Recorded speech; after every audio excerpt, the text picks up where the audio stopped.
خواجہ نے یہ بھی احترام رکھا کہ اس لائن میں یزید کا نام خواجہ نے بتا دیا کہ جہاں پر یزید ہوگا وہاں حسین نہیں ہوگا، جہاں پر حسین ہوگا وہاں یزید نہیں ہوگا۔ نعرہ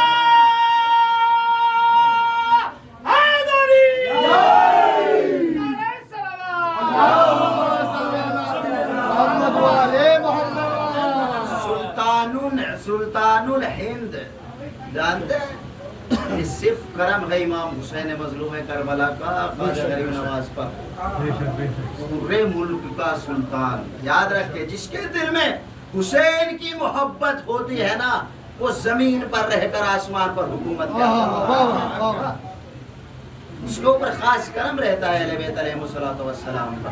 دنیا تلاش کر رہی تھی، دین کے معاملے میں جھگڑے کر رہی تھی کہ یہ دین ہے، یہ مذہب ہے، یہ دین ہے، کافر اصل دین پر ہے یا مسلمان اصل دین پر ہے، شیعہ اصل دین پر ہے یا اہل سنت اصل دین پر ہے، وہابی اصل دین پر ہے یا دیوبندی اصل دین پر ہے۔ خواجہ نے فیصلہ کر دیا کہ اگر تم کو دین تلاش کرنا ہے حسین کے در پر آؤ، دین بھی ملے گا، ایمان بھی ملے گا۔ صلوات بر محمد۔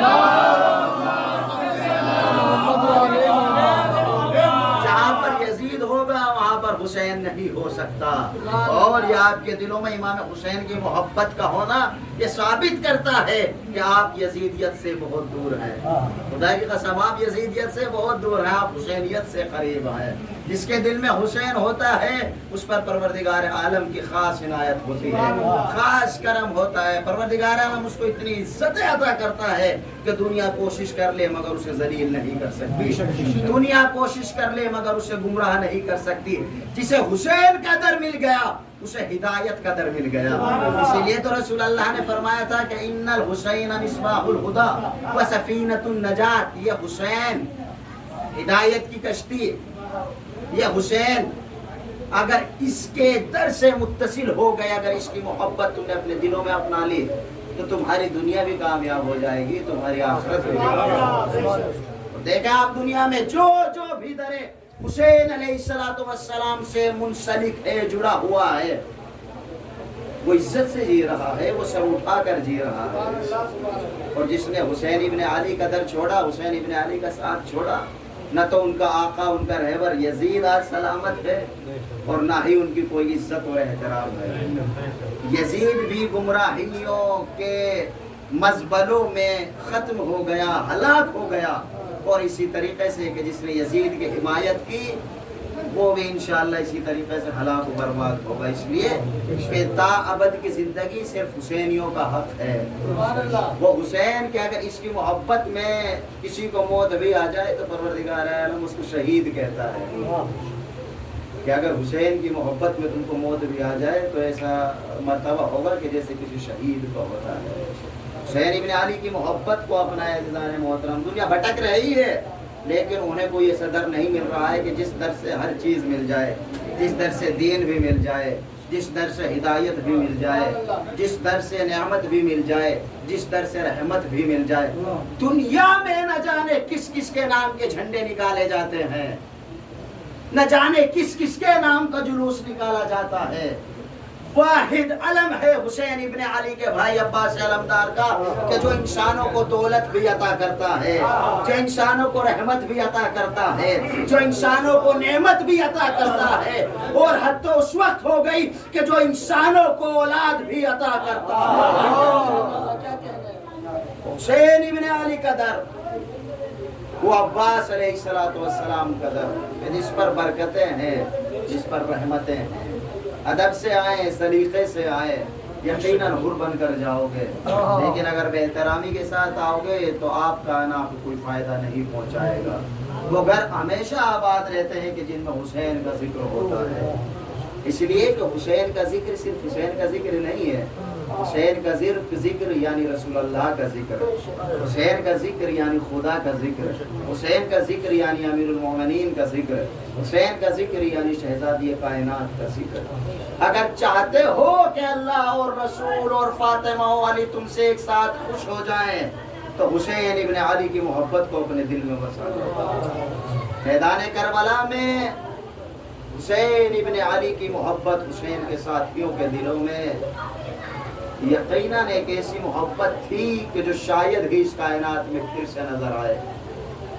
امام نے اپنے اصحاب کے لیے فرمایا تھا کہ میرے اصحاب میرے نانا کے اصحاب سے بہتر ہیں، میرے اصحاب میرے بابا کے اصحاب سے بہتر ہیں۔ کیسے کیسے اصحاب ہیں رسول اللہ کے ساتھ؟ سلمان، ابو ذر، مقداد۔ کیسے کیسے اصحاب ہیں امیر المومنین کے ساتھ؟ مالک اشتر، میثم تمار، عمار یاسر، قمبر۔ اور امام کے ساتھ دیکھے جون، وہاب کلبی، جون۔ میں نے شاید ایک مجلس سے بیان بھی کیا تھا، یہیں سے ربط مصاحب۔ جون جانتے ہو؟ جس کے چہرے کا رنگ کالا ہے، سیاہ، جس کے پسینے سے بدبو آتی ہے۔ شب عاشور میں امام علیہ السلام نے چراغ کو بجھایا، فرمایا کہ جسے جانا ہے وہ چلا جائے، جنت کی فکر نہ کرو۔ یہ حسین ابن علی وعدہ کرتا ہے کہ جنت میں اس وقت تک نہیں جائے گا کہ جب تک میرا ایک ایک ساتھی جنت میں نہ چلا جائے۔ جناب جون علیہ السلام سے اسپیشل امام حسین نے کہا، جون ایک کام کرو، تم دوسرے ملک کے ہو، تم چلے جاؤ، یہ حسین تمہاری جنت کی ضمانت لیتا ہے۔ جناب جون اپنے مقام سے اٹھے اور چلے۔ جب چلے تو جانتے ہو کیا کہہ رہے تھے؟ آقا شاید کہ آپ مجھے اس لیے بھیجنا چاہتے ہیں واپس کیونکہ میرے پسینے سے بدبو آتی ہے، میرا حسب اچھا نہیں ہے، میرا نسب اچھا نہیں ہے، میرا رنگ کالا ہے۔ امام نے جیسے ہی جناب جون کی یہ کلمات سنے، فرمایا جون قف علی مکانک، جون تو جہاں ہے وہیں کھڑا ہو جا۔ جون اپنے مقام پر کھڑے ہو گئے۔ امام مظلوم کربلا جناب جون کے پاس آئے، جناب جون کو اٹھایا، اپنے سینے سے لگایا، آسمان کی طرف دیکھا، فرمایا اللہم بید وجہہ، پروردگارا اس کے چہرے کا رنگ سفید کر دے۔ اللہ اکبر۔ روایات یہ بتاتی ہیں کہ اس کے بعد جون کے چہرے کا رنگ جو سیاہ تھا، جو کالا تھا، لوگ جس سے گھر کیا کرتے تھے، جون کے چہرے کا رنگ اتنا سفید ہو گیا کہ دیکھنے والے یہ کہہ رہے تھے نہ تو اس سے سفید ہم نے کبھی دیکھا ہے اور شاید نہ کبھی دیکھیں گے۔ پھر کیا فرمایا جانتے ہو؟ جناب جون سے فرمایا، جون تم نے کیا کہا کہ حسین اس لیے تم کو واپس کر رہا ہے کہ تمہارے پسینے سے بدبو آتی ہے؟ یاد رکھنا جون، کل 10 محرم کے دن ہماری شہادت کے بعد اس میدان کربلا میں، اس سرزمین پر اگر لوگ ہماری قبروں کی پہچان تمہاری خوشبو کے ذریعے نہ کریں تو مجھے فاطمہ کا لال نہ کہیں۔ جانتے ہو پھر کیا ہوا؟ امام شہید ہو گئے، چھٹے امام کا زمانہ آیا، امام چلے امام مظلوم کربلا کی زیارت کے لیے، کربلا آنا چاہتے تھے۔ کربلا سے کچھ ہی دور امام کے ساتھیوں نے فرمایا، آقا یہ جو خوشبو ہم سونگ رہے ہیں، ایسی خوشبو ہم نے نہ تو کبھی پہلے سونگی ہے اور نہ کبھی اس خوشبو کے بارے میں کسی سے سنا ہے۔ آقا یہ کس چیز کی خوشبو ہے؟ جانتے ہو کیا فرمایا امام نے؟ چھٹے امام نے فرمایا کہ یہ جانتے ہو کس کی خوشبو ہے؟ فرمایا کس کی؟ کہا یہ میرے جد کے غلام جون کی خوشبو ہے۔ امام نے وعدہ کیا تھا کہ جون تیری خوشبو کے ذریعے سے لوگ ہم تک پہنچیں گے۔ یہ مرتبہ ہے کہ جس نے حسین کی محبت اپنے دل میں بسا لی، جس نے علی اکبر کی محبت اپنے دل میں بسا لی، جس نے عباس کی محبت اپنے دل میں بسا لی۔ عزاداران امام مظلوم کربلا، یہ اگر آپ کی آنکھوں سے قطرہ بھی جاری ہو جائے نا، شاید کہ یہ آپ کی بخشش کا وسیلہ بن جائے۔ حسین ابن علی کی محبت بہت وسیع محبت ہے۔ آج 7 محرم ہے نا کہ جس کا دن جناب قاسم سے منسوب کیا ہے، جس کے لیے کہا جاتا ہے کہ وہ قاسم کہ جو صرف ایک رات کا دولہا اور صبح میں شہادت ہو گئی، وہ قاسم کہ جو اپنی زندگی میں پامال ہو گیا، وہ قاسم کہ جس کو حسرت تھی کہ وہ اپنے چچا کے ساتھ جنگ کرے، وہ قاسم جب روز عاشورہ اپنے چچا کی خدمت میں آیا اور آ کر فرماتا ہے کہ چچا مجھے مرنے کی اجازت دے دیں۔ امام مظلوم کربلا مرنے کی اجازت نہیں دیتے، مقتل کی اجازت نہیں دیتے۔ جانتے ہو اس کے بعد کیا ہوا ہے عزیزان محترم؟ جناب قاسم کو نہ جانے کیسے دل سے جناب امام مظلوم کربلا نے اجازت دی. جناب قاسم مقتل میں پہنچے. میں بس ایک جملہ مصائب کا پڑھوں گا اور آپ کی زحمتیں تمام کروں گا. جناب قاسم مقتل میں پہنچے. مقتل میں پہنچنے کے بعد ایسی جنگ کی کہ جس کی کوئی مثال نہیں ملتی. جناب قاسم نے فرزدق کے سمیت فرزدق کے بیٹوں کو واصل جہنم کیا.